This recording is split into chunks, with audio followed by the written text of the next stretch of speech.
Well, the 10th episode of GamingPasta's is finally here. This creepypasta is called Abyssus, and once again, another creepypasta I got from the Some Ordinary Gamers wiki. Why?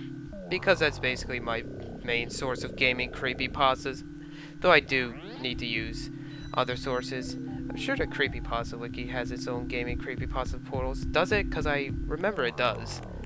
But yeah, maybe I should start reading more longer creepypastas and such. But, 10 episodes is pretty cool, and there's gonna be a lot more, because this series ain't gonna end soon because I enjoy doing it too much. But yeah. Anyways, we're gonna read Abyssus, and you're gonna sit down and listen to it with the creepy music. And without further ado, let's get into this creepypasta.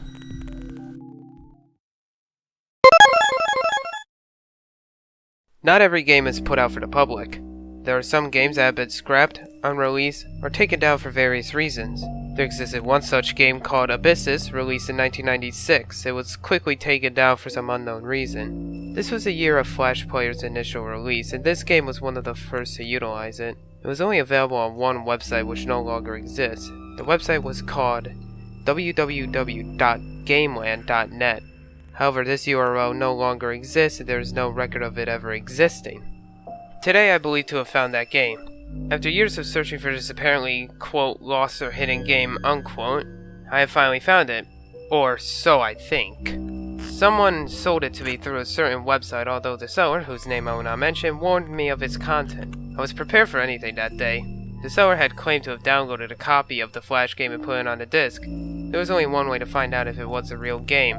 That was to put it on the computer. Admittedly, I was nervous and didn't want to go through with it, but I had come so far and couldn't back down now. I was ready. I inserted the disc into my computer and immediately noticed that my antivirus software had picked up some viruses. It was easy getting rid of them since they were so old, but I was confused. Did the virus come from the seller or the game itself? The title screen appeared. There was the word Abyssus in red lettering and 3 buttons: Start, Options, and Exit. The background was black with red fire at the bottom. I was intrigued and decided to continue on. I clicked start and suddenly I jumped at the sight of a demonic picture of what appeared to be some creature. It was a creature with 2 horns, like the horns of a goat on each side, hairy orange skin, and completely black massive eyes. After the pictures stopped getting duplicated, I quickly got rid of them and moved on to the game itself. The game could be best described as terrible. The game kept making loud screeching noises that at times got painful. The game consisted of what appeared to be a devil walking through a red landscape. The sky was completely pitch black with some small dots which looked like stars. After spending hours trying to complete the game, I had made some observation. After 30 minutes or so, a black and white image would pop up. I couldn't make out the image as it was only up for less than a second. At times the game felt borderline impossible and I would spend hours trying to complete each part. After about 3 hours, suddenly a horrifying picture popped out. This picture depicted what appeared to be a man with their skin and muscle torn off. You could clearly see their stomach, lungs, and liver still attached to their body. In the man's hands were his intestines, and the man's face was skin only showing his muscle and bone. At this point, I felt more sick than scared.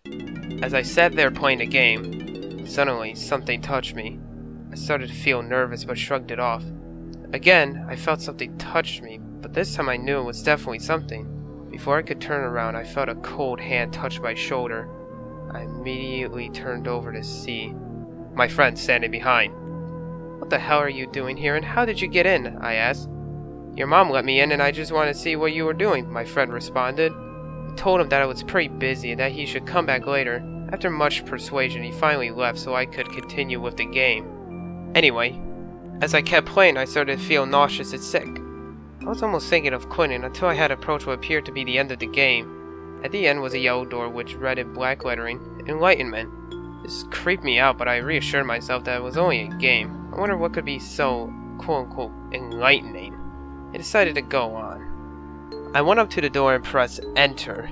What I saw was rather unexpected. Instead of more gameplay, I saw a video, an oddly amazing video that I find hard to explain in words. The video was a 5-minute clip that kept repeating itself for an hour, and I watched it for the full hour. After seeing it, I felt unusual. I felt different.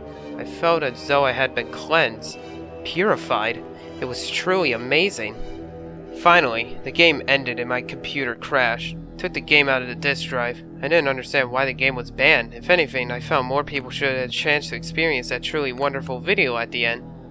I felt like a changed man. I started to smile and laugh from joy. It was the most beautiful experience I have ever had in my life. Like that game had given meaning to my life. My friend had rung the doorbell. I went to the door and he asked if I wanted to go hang out. I strongly declined, saying, "My purpose in life is greater than that. I have found a new calling." My friend thought I was acting weird and messed up. He just didn't understand. He didn't understand the truth I had found. I sat in my room thinking, pondering. It wasn't me that was weird, but everyone else that was. I had to spread the message of that video and that game.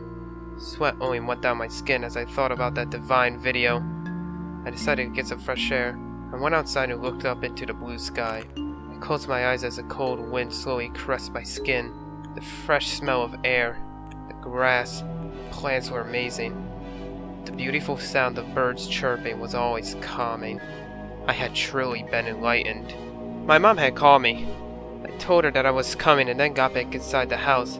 I took the sharpest knife in the kitchen and slowly went up to the creaky stairs to her room. Slowly by slowly I went.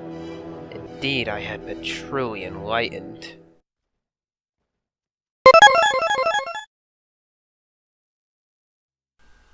Well, that was a pretty interesting gaming pasta, or, well, creepy pasta, whatever. It's a gaming creepy pasta. What's called the gaming pasta? That's the whole series after all. Anyways, it was a decent creepy pasta. I mean, it felt a little short, but I did like the ending because it leaves you on a cliffhanger. I like those types of endings where it leaves you so, like, on a cliffhanger.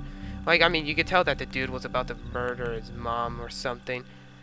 But also, the pasta also just leaves you asking the question, like, what was in that, like, 5-minute repetitive video thing, you know? So at least it creates some mystery.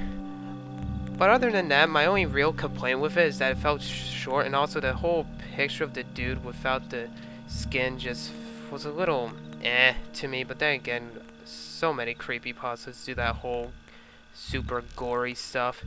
So yeah. Anyways, that was another episode of Gaming Pasta. Thanks for watching, and I hope you all subscribe or comment, whatever, like, whatever. See ya.